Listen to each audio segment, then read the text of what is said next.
Even ভারতের অনেক বড় একজন ব্যবসায়ী মুকেশ আম্বানি, নাম শুনছেন, যে তার ছেলের বিয়ে হয়ে গেল। তো এই মুকেশ আম্বানির স্ত্রী নীতা আম্বানি, সে কিছুদিন আগে এক বটল গোল্ড ওয়াটার খেয়েছে, gold water, and it's cost $60,000। $60,000 দাম এক বোতল গোল্ড ওয়াটারের। কেন? ফর অ্যান্টি এজিং, যাতে বয়সের ছাপ গালে না থাকে। এখন বলেন, এভাবে কি আমাদের বয়সকে ধরে রাখা সম্ভব এই পৃথিবীতে? সম্ভব না, কারণ এই ফিচারটা দুনিয়ার ফিচার না, এটা জান্নাতের ফিচার। সুবহানাল্লাহ পড়েন।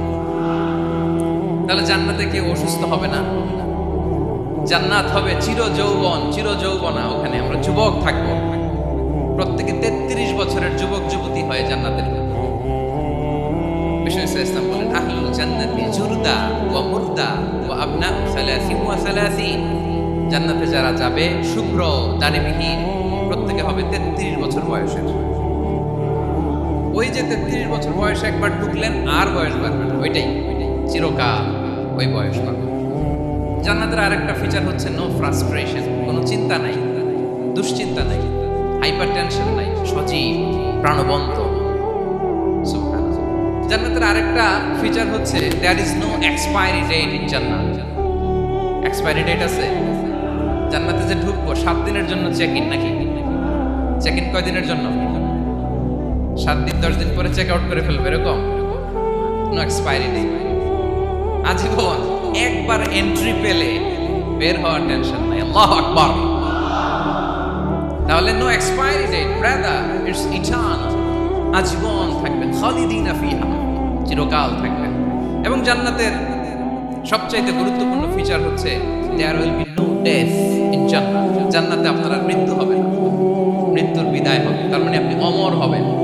তাহলে আপনি চির সুস্থ, চির সবল হবেন জান্নাতে, চির যুবক থাকবেন, প্রাণবন্ত থাকবেন, আপনি অমর হবেন, আপনি জান্নাতে মরবেন না। জান্নাতীরা যখন জান্নাতে যাবে, ফেরেশতারা ডেকে বলবে, ইয়া আহলাল জান্নাতি ইন্না লাকুম আন তাসিহু ফালা তাসকাউ আবাদা। জান্নাতীরা চিরকাল সুস্থ থাকবে, অসুস্থ হবে না। ইন্না লাকুম আন তাশিবু ফালা তাহরামু আবাদা, তোমরা শাবাব থাকবা, বুড়া হবা না। ওয়া ইন্না লাকুম আন তাহইয়াউ ফালা তামুতু আবাদা, চিরকাল বেঁচে থাকবা, মরবা না। এবং সেদিন জান্নাতে মৃত্যু দেয়া হবে, মৃত্যু দেয়া হবে। ইউতাল মাউতু বিকাবশিন আমলাহ, একটা ছাগলের আকৃতিতে মৃত্যুকে আনা হবে। ফায়ুযবাহুল মাউত, মৃত্যুকে জবাই দেয়া হবে। এবার জান্নাতীরা তাকিয়ে থাকবে, ফেরেশতারা বলবে, ইয়া আহলাল জান্নাতি খুলুদুন ফালা মাউত। হে জান্নাতীরা, চিরকাল এই জান্নাতে থাকবে। তাহলে জান্নাতের ফিচার পাইছেন? এখন কোন বোকা যদি এই ফিচার দুনিয়ায় খোঁজে, পাবে? পাবে না, কারণ দুনিয়ার ফিচার আলাদা। দুনিয়ার ফিচার কি? এই দুনিয়াতে বিপদ আসবে, কষ্ট আছে দুনিয়াতে, হতাশা আছে, ভয় আছে, অসুস্থতা আছে, বার্ধক্য আছে, এবং এই দুনিয়ার একটা এক্সপায়ারি ডেট আছে না? দ্য ডে ইউ ডাই, যেদিন আপনি মারা যাবেন, এটা আপনার এক্সপায়ারি ডেট। চলে যেতে হবে, চলে যেতে হবে। এই পৃথিবীতে মৃত্যুর অস্তিত্ব আছে, সবকিছু থমকে দিয়ে, আপনাকে চমকে দিয়ে মৃত্যু চলে আসবে, ঠিক কিনা বলেন? তাহলে এগুলো হচ্ছে দুনিয়ার ফিচার। এই দুনিয়াতে বিপদ আপদ, কষ্ট, ঝুঁকি, স্ট্রাগল, পার্থক্য, অসুস্থতা, এগুলো নিয়ে আমাদেরকে টিকে থাকতে হয়। এটা দুনিয়ার ফিচার, মিলাই ফেললে হবে না। জান্নাতের ফিচার একটা, দুনিয়ার ফিচার আরেকটা। দুনিয়াতে কষ্ট থাকবে, বিপদ আপদ থাকবে। এই দুনিয়ার ফিচারটা আল্লাহ তাআলা কোরআনের একটা আয়াতে খুব চমৎকার ভাবে উল্লেখ করেছে, সেটা দিয়েই আমি আলোচনা শুরু করেছি। আল্লাহ তাআলা ইরশাদ করেছেন, ওয়ালা নাবলুওয়ান্নাকুম বিশাইইম মিনাল খাউফি ওয়াল জু'i ওয়া নাকসিম মিনাল আমওয়ালি ওয়াল আনফুসি ওয়াস সামারাত ওয়া বাশশিরিস সাবিরিন। আল্লাহ তাআলা বলছেন, অবশ্যই অবশ্যই আমি তোমাদেরকে পরীক্ষা করব, ভয় দিয়ে, ক্ষুধা দিয়ে, সম্পদের ঘাটতি দিয়ে, আতঙ্ক দিয়ে, প্রাণনাশ দিয়ে, ফল ফসলের হানি দিয়ে পরীক্ষা করব। কিন্তু এই পরীক্ষায় যারা উত্তীর্ণ হবে, যারা সবর ইখতিয়ার করবে, বাশশিরিস সাবিরিন, ধৈর্যশীলদের জন্যই হচ্ছে সুসংবাদ। আলহামদুলিল্লাহ পড়েন।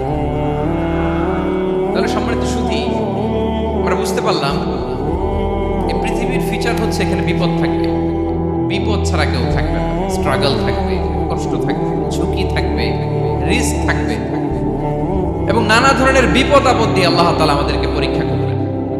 এটা মাস্ট, এটা আমাদের মাইন্ডসেটে নিয়ে নিতে হবে। মাইন্ডসেটে এটা ক্লিয়ার থাকতে হবে। চিরসুখ চির শান্তি এই দুনিয়াতে মিলবে, কোথায় মিলবে তাহলে? এটা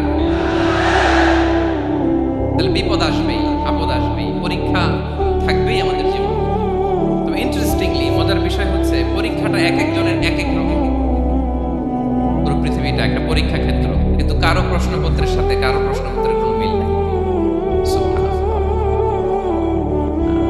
আমার পরীক্ষা একরকম, আপনার পরীক্ষা আরেক রকম, ওই ভাইয়ের পরীক্ষা আরেক রকম, ওনারটা আরেক রকম। সবাই পরীক্ষার্থী, সবাই পরীক্ষার্থী, কিন্তু কারো প্রশ্নপত্রের সাথে কারো প্রশ্নপত্রের কোনো মিল নাই। কারোর জন্য পরীক্ষা হচ্ছে সে খুব অসুস্থ, প্রচন্ড অসুস্থতা, তার জন্য পরীক্ষা। ক্যান্সারের রোগী, দুরারোগ্য ব্যাধি, ডক্টর বলছে 4th স্টেজে চলে আসছে, কয়েক মাস বাঁচতে পারে, এটা তার জন্য পরীক্ষা। আবার কারো দেখবেন যে খুব একটা অসুস্থতা নাই, অসুস্থতার ঝামেলা নাই, কিন্তু তার দারিদ্রতা আছে, তার আর্থিক অনটন, এটা তার জন্য পরীক্ষা। আবার কারো দেখবেন অসুস্থতাও নাই, দারিদ্রতাও নাই, তার দাম্পত্য জীবনের সমস্যা আছে না নাই? অনেকের দেখবেন এগুলো কোনোটাই সমস্যা না, তার ছেলে কথা শোনে না, মাদকাসক্ত, মাদকাসক্ত, রিহ্যাবে পাঠায়, আবার আসে, আবার গাঁজা খাওয়া শুরু করে, আছে না নাই বলেন? দেখেন তার পরীক্ষাটা আবার আলাদা। অনেকের দেখবেন মেয়ে বাবার কথা শোনে না। আবার অনেকের দেখবেন যে ব্যবসায় সমস্যা, লসের পর লস, লাভ উঠাতে পারে না। তাহলে পরীক্ষা ছাড়া, বিপদ আপদ ছাড়া দুনিয়াতে কেউ নাই, কেউ নাই। প্রিয় ভাই, এটা আমাদের মাথায় রাখতে হবে। পরীক্ষা আপনাকে দিতেই হবে, পরীক্ষা দিয়ে দিয়েই নিজেকে প্রমাণ করতে হবে। আর এক একজনের পরীক্ষাটা এক এক রকম, কারো পরীক্ষার সাথে কারো পরীক্ষার কোনো মিল থাকবে না। মাঝে মাঝে আমরা এটা ভুলে যাই। আল্লাহ তাআলা কালামে পাকে রিমাইন্ডার দিয়ে আমাদেরকে স্মরণ করিয়ে দিতে চান যে এই পৃথিবীতে আসলে তোমরা এসেছো পরীক্ষা দিতে। এটাই জীবনের বড় বাস্তবতা। আমাদের জীবনে যত হতাশা, আমাদের জীবন নিয়ে যত অভিযোগ, আমাদের মনে যত কষ্ট, আমাদের হৃদয়ের ভেতরে যত অস্থিরতা, তার মূলে হচ্ছে এই সমস্যা যে আমরা ভুলেই গেছি আমরা পরীক্ষা দিতে আসছি। এটা যদি ভুলে না যান, এটা যদি আপনার মাইন্ডসেটে থাকে যে পুরো জীবনটা একটা পরীক্ষা, তাহলে দেখবেন কোনো কিছু আপনাকে কাবু করতে পারবে না। আপনি হতাশ হবেন না, জীবন নিয়ে আর অভিযোগ থাকবে না, আপনি ভেঙে পড়বেন না, সব অভিযোগ হতাশা দূর হয়ে যাবে। তারপর বুঝতে পারলাম পরীক্ষা আপনাকে দিতেই হবে। পরীক্ষা দেয়া ছাড়া এই পৃথিবী থেকে চলে যাওয়ার কোনো চান্স বা সুযোগ আমাদের কারো নেই। সূরাতুল আনকাবুতে আল্লাহ তাআলা এই কথাটা আরো চমৎকার ভাবে বলেছেন। আল্লাহ তাআলা ইরশাদ করেছেন, আহাসিবান নাসু আইয়ুতরাকু আইয়াকুলু আমান্না ওয়া হুম লা ইফতানুন ওয়ালাকাদ ফাতান্নাল্লাযীনা মিন ক্বাবলিহিম ফালা ইয়া'লামান্নাল্লাহু আল্লাযীনা সাদাকু ওয়া লা ইয়া'লামান্নাল কাযিবিন। আল্লাহ বলেন, মানুষকে ভেবেছে সে শুধু বলবে আমি ঈমানদার আর তাকে আমি জান্নাতে ঢুকাই দেব, না, কখনো না, কোশ্চিনকালেও না। বরং পূর্ববর্তীকালে যারা পৃথিবীতে এসেছিল তাদেরকে আমি পরীক্ষা নিয়েছি, পরীক্ষা করেছি, তাকেও ঈমানের প্রশ্নে সে সত্যবাদী না মিথ্যাবাদী পরীক্ষা দিয়ে দিয়ে নিজেকে প্রমাণ করতে হবে। ঠিক কিনা বলেন?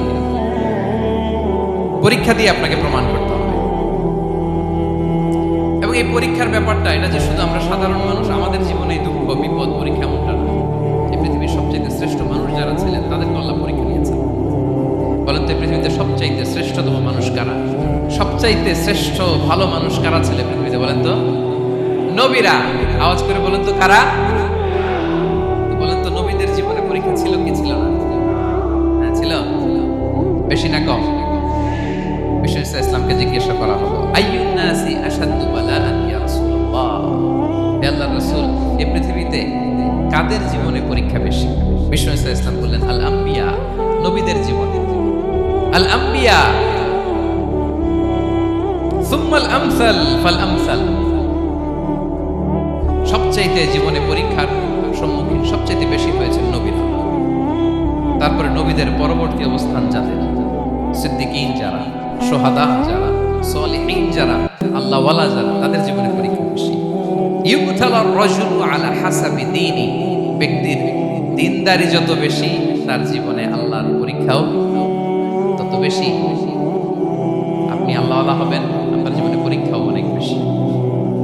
এজন্য ইমানদার হওয়া যেমনি মর্যাদার, ইমানদারের জীবনে পরীক্ষাও হবে অনেক বেশি। এবং পরীক্ষা যত বড়, খেয়াল রাখতে হবে, মন খারাপ করার কোনো সুযোগ নেই। পরীক্ষা যার জীবনে যত বড়, সেটাতে সফল হতে পারলে ওটার প্রতিদানও বড়। পরীক্ষা যত বড়, এটাতে সাকসেস হইতে পারলে এটার রিওয়ার্ডও তত বড়। বিষয় ইসলাম বলেন, ইযামুল জাযাই মা'a ইযামিল বালা, বালা যত বড়, জাযাও তত বড়, প্রতিদানও তত বড়। নবীদের জীবনে যদি খেয়াল করেন দেখবেন, যেই নবীর জীবনে পরীক্ষা যত বেশি, সেই নবীর জীবনে সফলতাও তত বেশি। সাইয়েদনা ইব্রাহিম আলাইহিস সালামের কথাটা একটু খেয়াল করেন তো, বলেন তো ওনার জীবনে পরীক্ষা কেমন ছিল, বেশি না কম? ওনার জীবনের পরীক্ষা থেকেই তো আমরা এই শব্দটা ব্যবহার করি, আমরা বলি অগ্নি পরীক্ষা। কি বলি? মানে আগুনে নিক্ষেপ করা হয়েছে সাইয়েদনা ইব্রাহিম আলাইহিস সালামকে, তাও স্বাভাবিকভাবে না, উলঙ্গ করে, ন্যাকেট করে, ওনাকে অপমানিত করবার জন্য ওনার গায়ের জামা কাপড় খুলে উলঙ্গ অবস্থায় আল্লাহর খলিল সাইয়েদনা ইব্রাহিম আলাইহিস সালামকে অগ্নিকুণ্ডে নিক্ষেপ করা হয়েছে। এরকম এক্সপেরিয়েন্স এই অডিটোরিয়ামের ভেতরে আমাদের কখনো হয়েছে? তাইলে সাধারণ মানুষের জীবনের পরীক্ষা আর নবীদের জীবনের পরীক্ষার মধ্যে পার্থক্য আছে না নাই? ওই পরীক্ষায় উনি পাশ করে ফেললেন। ৮৬ বছর পর্যন্ত আল্লাহর কাছে দোয়া করলেন, আল্লাহ আমাকে একটা নেককার সন্তান দাও। আল্লাহ সন্তান দেয় না। ৮৬ বছর পরে আল্লাহ তাআলা সাইয়েদনা ইব্রাহিম আলাইহিস সালাম এবং হাজারের ঘরকে উজালা করে সন্তান দিলেন। সাইয়েদনা ইসমাঈল আলাইহিস সালাম পৃথিবীতে আসলেন কত বছর বয়সে? ৮৬ বছর বয়সের এখানে কেউ আছেন? হ্যাঁ, আছি আমরা কেউ? ৮৬ বছর বয়সে প্রথম সন্তান পেয়েছে। তাদের ঘরকে উজালা করে আল্লাহর নবী সাইয়েদনা ইসমাঈল আলাইহিস সালাম আসলেন।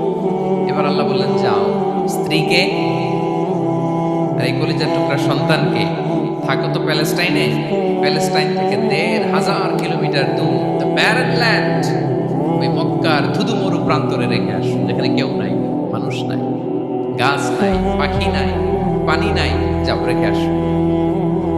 আচ্ছা বলেন তো, ৮৬ বছর পরে যে লোকটা সন্তান পেল, পজিশন উত্তর দিয়ে, ৮৬ বছর পরে যে লোকটাকে আল্লাহ তাআলা সন্তান দিল, তার হৃদয়ে ওই সন্তানের জন্য মায়া বেশি না কম?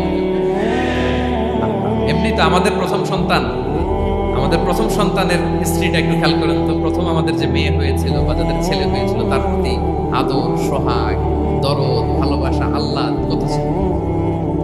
৮৬ বছর বয়স আল্লাহ তাআলা ওনাকে সন্তান দিলেন, দিয়ে বলেন, যাও হাজারকে আর ইসমাঈলকে মক্কার ধুধুমরু প্রান্তরে রেখে আসো। আল্লাহ তাআলা বলতে দেরি, চলে যেতে দেরি নাই, মুহূর্তে উনি রওনা হয়ে গেলেন। সুবহানাল্লাহ বলবেন না? রেখে আসলেন মক্কার ধুধুমরু প্রান্তরে। এবার আল্লাহ বললেন, যাও রিটার্ন ব্যাক টু প্যালেস্টাইন, প্যালেস্টাইনে চলে যান। চলে গেলেন, হৃদয়টা ভেঙে খান খান। অনেক বছর পরে আল্লাহ তাআলা আবার অনুমতি দিলেন, যাও এবার ছেলেকে দেখে আসতে পারো, যাও প্যালেস্টাইন থেকে আবার মক্কায় যাও। সাইয়েদনা ইব্রাহিম আলাইহিস সালাম প্যালেস্টাইন থেকে আবার ১৫০০ কিলোমিটার পথ পাড়ি দিয়ে, এখনকার মতো ফ্লাইটে যায় না, গাড়িতেও না, উটে করে, কিসে করে। উনি যে কতবার মক্কা থেকে ফিলিস্তিন এসেছেন আর গিয়েছেন, ইয়ত্তা নাই, গেলেন। এবার ছেলেটা হাঁটতে পারে, দৌড়াতে পারে, একটু একটু কথা বলতে পারে, আব্বা আব্বু ডাকতে পারে। কেমন মায়া লাগে বলেন তো? মায়া ভালোবাসায় যখন টইটম্বুর, ঠিক ওই মুহূর্তে আল্লাহ বললেন, ছেলেকে জবাই করো, জবাই করো ছেলেকে। আল্লাহ তাআলা বলতে দেরি করেছেন, আল্লাহর আদেশ পালনে ১ সেকেন্ডও তিনি দেরি করেন নাই। ছুরি চালালেন, জান্নাত থেকে দুম্বা নিয়ে আসা।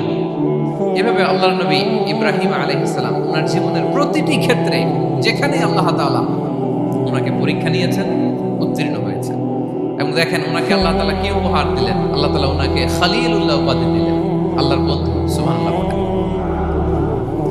আল্লাহ তাআলা বলছেন ওয়া ইযি বিতালা ইব্রাহিম রাব্বুহু বিকালিমাতিন ফাআতাম্মাহুন ক্বালা ইন্নী জাঈলুকা লিন-নাসি ইমামা।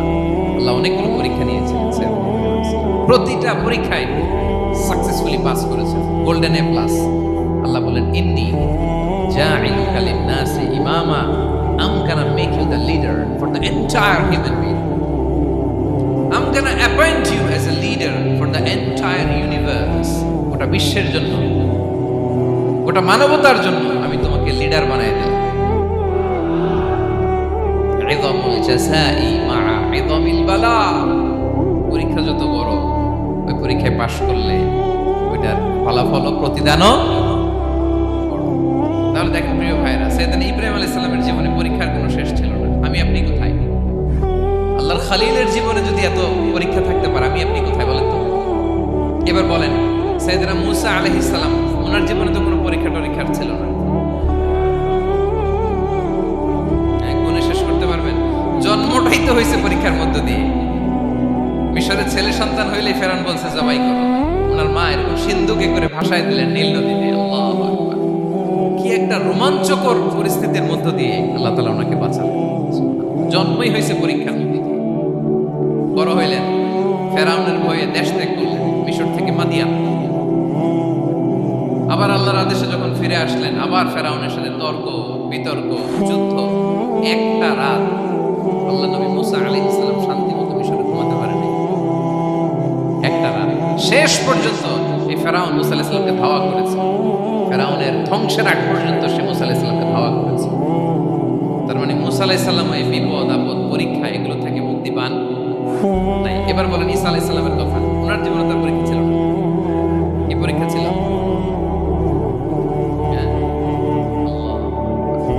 Same scenario goes to the biography of every messenger in the world. সব নবীর ক্ষেত্রে একই ঘটনা ঘটেছে। সাইয়েদনা ঈসা আলাইহিস সালাম দাওয়াত যখন দিলেন, ওনার বিরোধিতা শুরু হলো, ওনাকে হত্যার ষড়যন্ত্র, ইভেন কি ওনাকে মারার জন্য বনি ইসরায়েলেরা উদ্ধত হলো। জানে বাঁচবার জন্য পালালেন, এক ঘরে ঢুকলেন, চারদিক দিয়ে ঘেরাও করলেন। উনি দরজা জানালা লাগাই দিলেন। ওরা বললো একজন দরজা ভেঙে জানালা ভেঙে ভিতরে ঢুকো, ঢুকে দেখো বেটা ঈসা কি করে। একজন ভিতরে ঢুকছে, ঢুকার সাথে সাথে বল রাফাআহুল্লাহু ইলাইহি, আল্লাহ তাআলা ঈসা আলাইহিস সালামকে উপরে উঠায় নিলেন। আর যেই লোকটাকে তারা ভিতরে ঢুকালো, তার চেহারাকে আল্লাহ তাআলা ঈসা আলাইহিস সালামের চেহারার মতো করে দিলেন। এবার তার বাইরের সাথীরা বলে, ঘটনা কি বেটা? ঈসাও বেরোয় না, আমাদের লোকটাও বেরোয় না, সবাই ঢুক। দরজা ভেঙে ভেতরে ঢুকে দেখে ঈসা দাঁড়ায় আছে। বলেন তো এটা ঈসা না মিসা? এটা কি আসল ঈসা? ওমা কতালু ওমা সালাবু ওয়ালাকিন শুবিহা লাহুম। আল্লাহ বলে তোমরা আমার নবী ঈসাকে হত্যাও করতে পারো নাই, শুলেও চড়াতে পারো নাই, আমি সেফটি সিকিউরিটি দিয়ে আমার নবী ঈসা আলাইহিস সালামকে আকাশে তুলে নিয়েছি।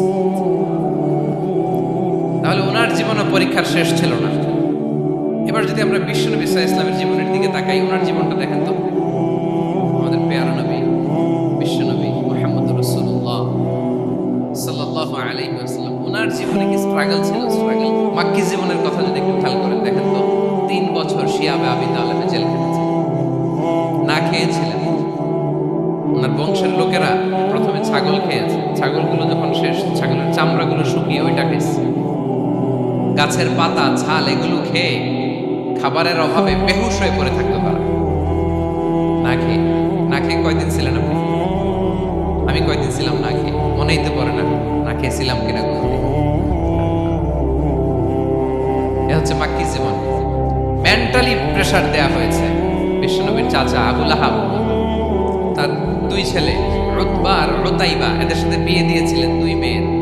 যখন দাওয়াত দেওয়া শুরু করলেন, 2 মেয়েকে ডিভোর্স দিয়ে দিল। দেখেন, একটা বাবার জন্য প্রাপ্তবয়স্কা মেয়েকে যখন উঠায় নেওয়ার আগে ডিভোর্স দেয়, তার মানসিক অবস্থাটা কেমন থাকে বলে? মেন্টালি প্রেশারাইজ করা হয়েছে, ফিজিক্যালি হ্যারাস করা হয়েছে। বিষ্ণু ইসলাম যখন নামাজে দাঁড়াতেন, ওটের পচা নারী ভুঁড়ি বিষ্ণুবীর কাঁধে চাপিয়ে দেওয়া হতো। আপনার জীবনে এরকম ঘটছে কখনো? আপনি নামাজ পড়তেছেন, ওটের পচা নারী ভুঁড়ি আপনার কাঁধে চাপিয়ে দেওয়া হয়েছে? কয়দিন হয়েছে এরকম? কয়দিন হয়েছে? হ্যাঁ, তারপরে তো আলহামদুলিল্লাহ বেরোয় না মুখ দিয়ে। কেমন আছেন হুজুর? কইেন না, বেশি একটা সুবিধার না। তাই না? বেশি একটা একটু মিলাবেন, কতটুকু পরীক্ষা আমরা দিয়েছি। তায়েফে গেলেন বিশ্বনবী, তায়েফে গেছিলেন জমির বায়না দিতে, তাই না? জমি কিনবে তায়েফে। তায়েফবাসীদেরকে জাহান্নামের আগুন থেকে বাঁচাতে গিয়েছিলেন, নিজের জন্য না। সেখানে তায়েফের ছেলেরা পাথর মেরেছে বিষ্ণু ইসলামের গায়ে। এত শুভ্র দেহ ছিল, চেহারা ছিল, বিষ্ণুবীর গা দিয়ে ঝরঝর করে রক্ত ঝরেছে। ফিজিক্যাল হ্যারাসমেন্টের শিকার হয়েছে বিষ্ণু ইসলাম। যখন সেদিন বিষ্ণু ইসলামকে হত্যার ষড়যন্ত্র করা হলো, আল্লাহ তাআলার আদেশে তিনি মক্কা থেকে মদিনায় হিজরত করলেন। মদিনাতে যে একটা রাত, সপ্তম হিজরির আগ পর্যন্ত শান্তিতে ঘুমাতে পারেন নাই। 3 দিকে 3 ইহুদি বসতি, বনু কাইনুকা, বনু নাদির, বনু কুরাইজা। খাওয়ার মধ্যে বিষ মিশিয়ে দেয়া হয়েছিল বিষ্ণু ইসলামের। বাজুর, খাসির বাজুর রান পছন্দ করতেন। এক ইহুদি মহিলা বিষ্ণু ইসলামের ওই রানের মধ্যে বিষ মিশিয়ে দিয়েছেন। ওই বিষের যন্ত্রণায় মৃত্যুর আগ পর্যন্ত বিষ্ণুনবী কাঁদতেন এবং উনি ইন্তেকালের সময় ওই বিষের ব্যথা যন্ত্রণাতে ইন্তেকাল করেছেন। বিষ্ণুনবীর ইন্তেকালটা শাহাদাতের ইন্তেকাল ছিল। বিষ্ণু ইসলাম বলেছেন, ওই যে খায়বার এলাকার ওই মহিলা যে আমার খাবারে বিষ মিশিয়েছিল, সেই বিষের যন্ত্রণা, বেদনা, কষ্ট আমি অনুভব করছি।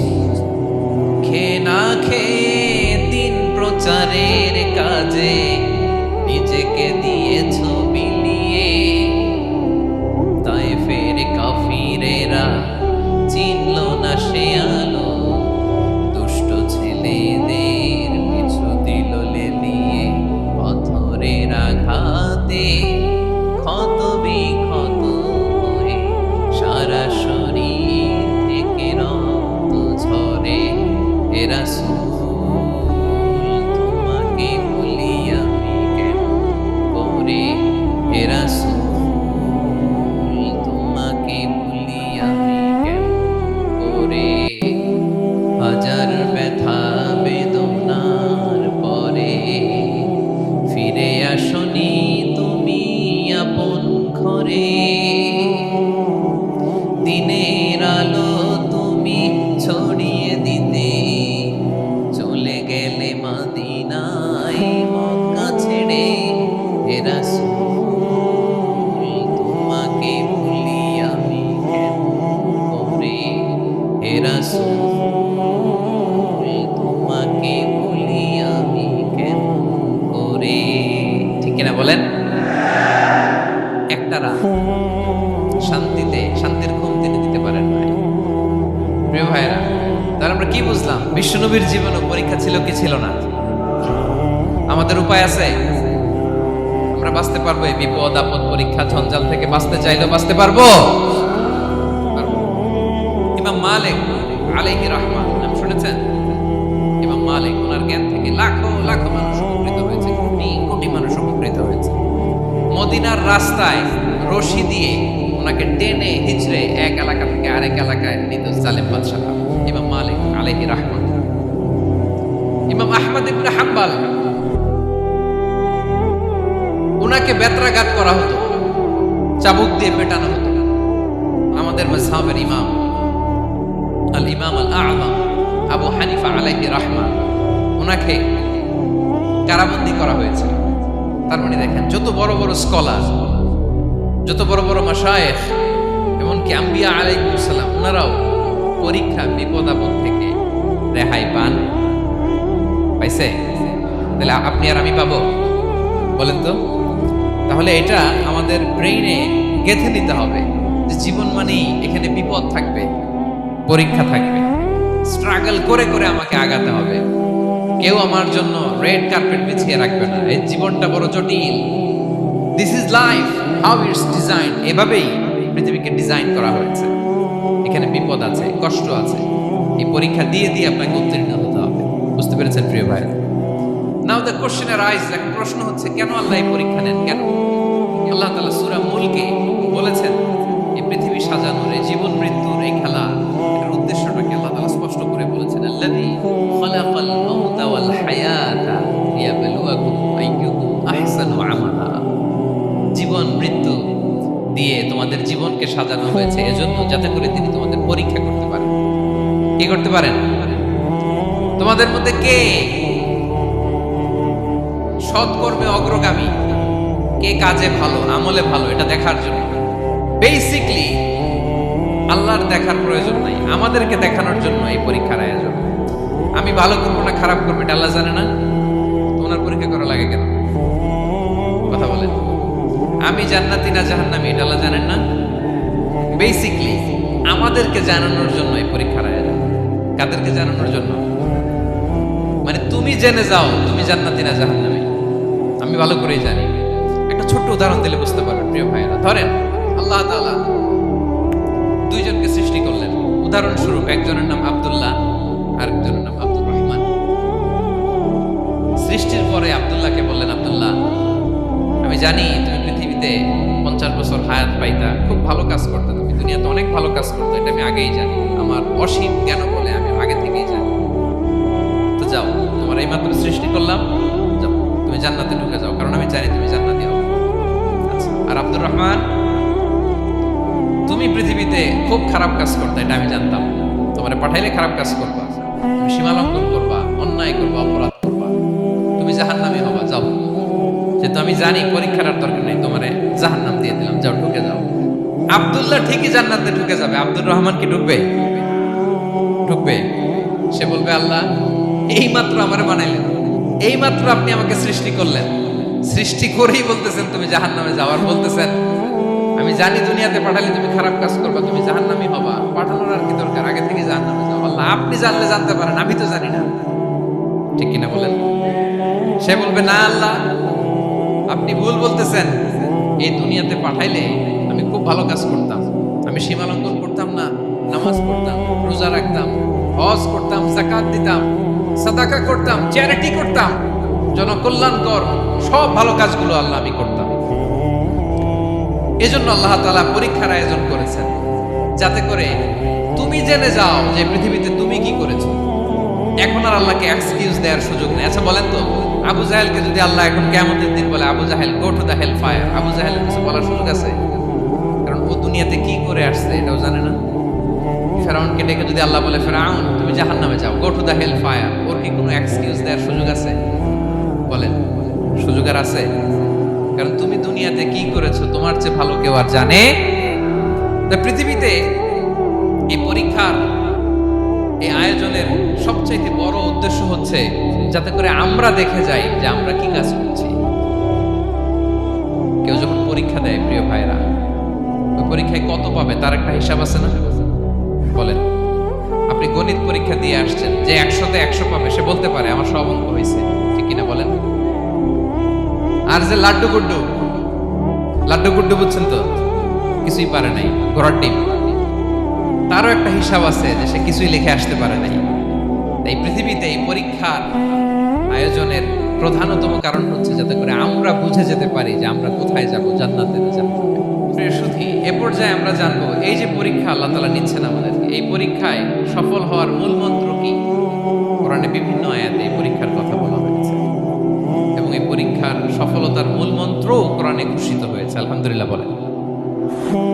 যে আয়াত দিয়ে আমি শুরু করেছি, এই আয়াতে আল্লাহ তাআলা বলেছেন, মুবাশশিরিস সাবিরিন, নবী হে ধৈর্যশীলদেরকে আপনি সুসংবাদ দিন, ধৈর্যশীলদেরকে সুসংবাদ দিন। তার মানে বিপদে ধৈর্য ধারণ করতে হবে প্রিয় ভাইরা। ইন্নামাস সাবরু ইনদা সাদামাতিল উলা। বিপদে আমরা অনেক সময় প্যানিক হয়ে যাই, অস্থির হয়ে যাই, কি করব, হতাশ না। মুমিনরা হতাশ হয় না, ধৈর্য ধারণ করে। কি করে? কি করে? ধৈর্য ধারণ করার শক্তি দাও গো মেহেরবান, আমায় দাও গো মেহেরবান। পড়েন, ধৈর্য ধারণ করার শক্তি দাও গো মেহেরবান, আমায় দাও গো মেহেরবান। সবাই বলুন একসাথে, ধৈর্য ধারণ করার শক্তি দাও গো মেহেরবান, আমায় দাও গো মেহেরবান। বুকের ভেতর ব্যথার নদী বইছে অবিরা, বইছে বইছে অবিরা। পড়ুন, ধৈর্য ধারণ করার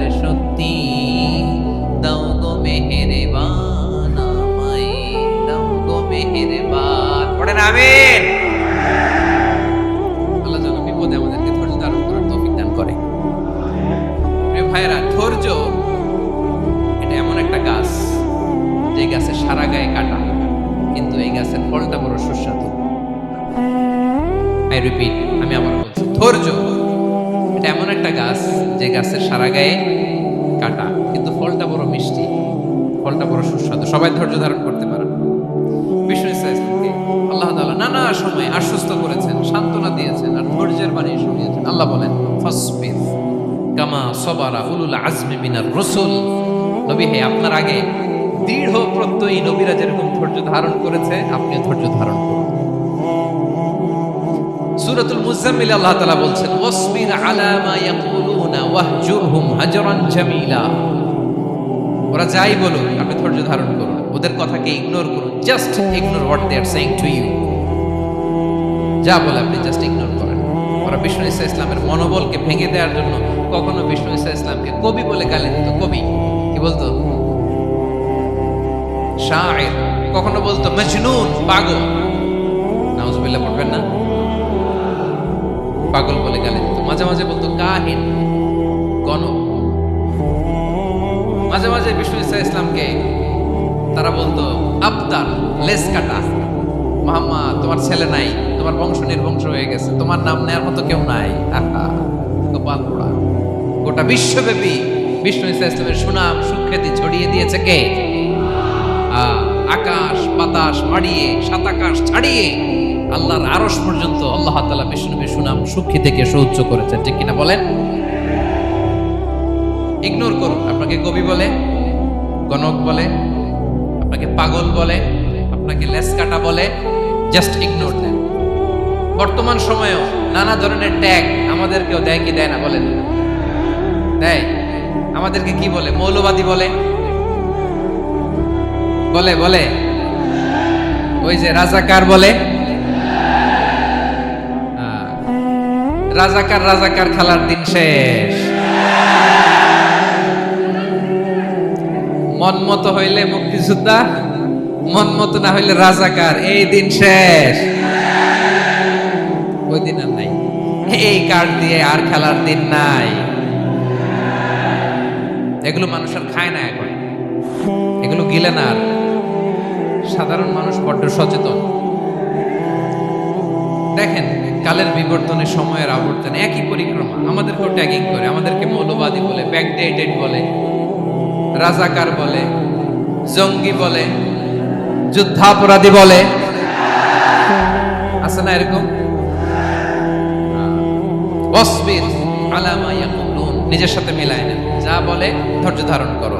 ওয়াহজুরহুম হাজরান জামিলা, জাস্ট ইগনোর দেন। ভালোভাবে ইগনোর করেন, খালাস, সালাম দিয়ে কেটে পড়েন। তাহলে প্রিয় ভাইরা, এই বিপদ আপদ আমাদের পিছু ছাড়বে না, পিছু ছাড়বে না। নবীদের পিছু ছাড়ে নাই, আমরা কোথায়? আমরা আর কি? বিপদ আমাদেরকে ধৈর্য ধারণ করতে হবে, মনোবল হারাইলে হবে। দেখেন বিশ্বনবী কিভাবে আপনাদেরকে সান্ত্বনা দেয়। বিশ্বনবী বলেন, আজাবান লি আমরিল মুমিন, মুমিনের ব্যাপারটা বড় আশ্চর্যজনক। ফাইন্না আমরাহু কুল্লাহু লাহু খাইর, মুমিনের জীবনে যা ঘটে সবটাই খাইর, সবটাই কল্যাণ। ইন আসাবাতহু সাররাউ শাকারা ফাকানা খাইরাল্লাহ ওয়া ইন আসাবাতহু দাররাউ সাবারা ফাকানা খাইরাল্লাহ। মুমিনের জীবনে যদি সুখ আসে তাহলে মুমিন শুকরগুজার হয়, এটা তার জন্য ভালো। আর যদি মুমিন জীবনে দুঃখ আসে তাহলে সে সবর ইখতিয়ার করে, এটাও তার জন্য ভালো। সুবহানাল্লাহ। তাহলে দেখেন, আমরা হয় সুখে থাকি নয় দুঃখে থাকি, ঠিক কিনা বলেন? তাহলে সুখের সময় আমরা শুকর করি, কি করি? শুকরগুজার হই। শুকরিয়া করাও একটা ইবাদত, শুকরিয়া করাও কি? আর দুঃখের সময় আমরা সবর করি, সবর করাটাও একটা। তাহলে আমাদের পুরো জীবনটাই ইবাদত, পুরো জীবনটাই। সুখের সময় শুকর আর দুঃখের সময় সবর। আওয়াজ করে বলেন, সুখের সময় শুকর আর দুঃখের সময়। এই দুই ইবাদত মুমিন জীবনে চলমান, কন্টিনিউয়াস, একটা উইন উইন সিচুয়েশন। কি বলেন?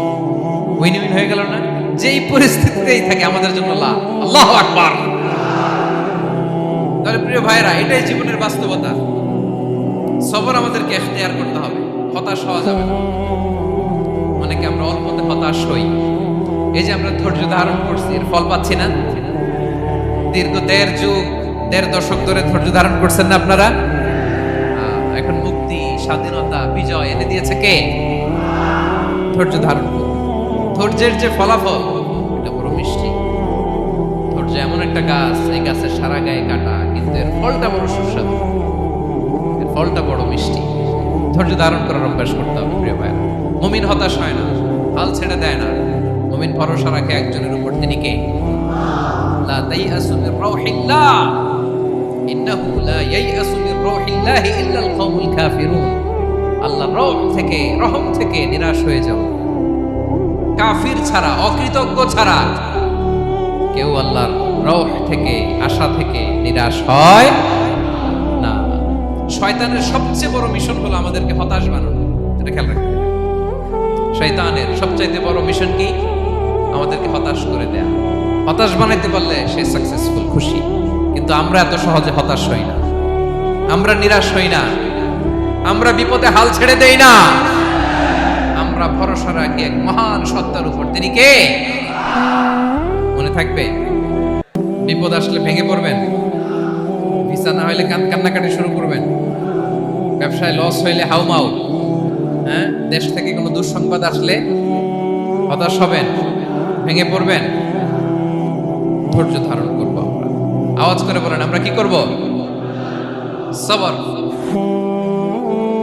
বিপদ ট্যাকেল দেওয়ার প্রথম স্টেপ হচ্ছে সবর। ধৈর্য ধারণ করতে হবে। ওয়াবাশশিরিস সাবিরিন, ধৈর্যশীলদেরকে সুসংবাদ দাও। বিপদ থেকে বাঁচার দ্বিতীয় স্টেপ হচ্ছে এই বিপদ থেকে উত্তরণের চেষ্টা করতে হবে। কন্টিনিউয়াস প্রচেষ্টা চালিয়ে যেতে হবে। ওয়াল্লাযীনা জাহাদু ফিনা লানাহদিয়ান্নাহুম সুবুলানা। যারা আমার রাস্তায় চেষ্টা করে, প্রচেষ্টা করে, স্ট্রাগল করে, তাদেরকে আমি পথ দেখিয়ে দিই, সুবুল দেখিয়ে দিই, ওয়ে আউট দেখাই দিই, এক্সিট দেখাই দিই। কোথাও আটকাবেন না, আপনাকে এক্সিট দেখাই দিবে কে? মালয়েশিয়াতে কেলুয়ার বলে না, কেলুয়ার কি বলে চেনেন? কেলুয়ার মানে কি? এক্সিট। এক্সিট পেয়ে যান, আটকাবেন না আপনি জীবনে কোথাও। 3 নাম্বার, আল্লাহর উপর তাওয়াক্কুল করতে হবে বিপদ আসলে। ওমাইয়া তাওয়াক্কাল আলাল্লাহি ফাহুয়া হাসবুহ। আল্লাহর উপর যে তাওয়াক্কুল করে, আল্লাহই তার জন্য যথেষ্ট হয়ে যায়। তাহলে বিপদে প্রিয় ভাইরা আমরা প্যানিক হব না, ধৈর্য ধারণ করব, বিপদ থেকে উত্তরণের সর্বোচ্চ প্রচেষ্টা চালিয়ে যাব, আর ভরসা রাখবো একজনের উপর, তিনি কে? আর বিপদ আসলে এটাকে নেগেটিভলি নেবেন না সবসময়। বিপদ আপদ এটা অনেক পজিটিভ, ভালো জিনিস আমাদের জীবনে বয়ে নিয়ে আসে। শাইখুল ইসলাম ইবনু তাইমিয়া আলাইহি রাহমা, উনি বলতেন, খুব দামি কথা, খুব হেভি ওয়েট কথা, মনোযোগ দিয়ে শুনুন। তিনি বলতেন, যে নেয়ামত তোমাকে আল্লাহ থেকে দূরে সরায়, ওই নেয়ামতের চেয়ে বিপদ ভালো, যে বিপদ তোমাকে আল্লাহর দিকে ধাবিত করে। আই রিপিট, আমি আবারও বলি, যে নাজ নেয়ামত তোমাকে আল্লাহ থেকে দূরে সরিয়ে দেয়, সে নাজ নেয়ামতের চেয়ে ওই বিপদ আপদ ভালো, যে বিপদ আপদ তোমাকে আল্লাহর কাছে টেনে নেয়।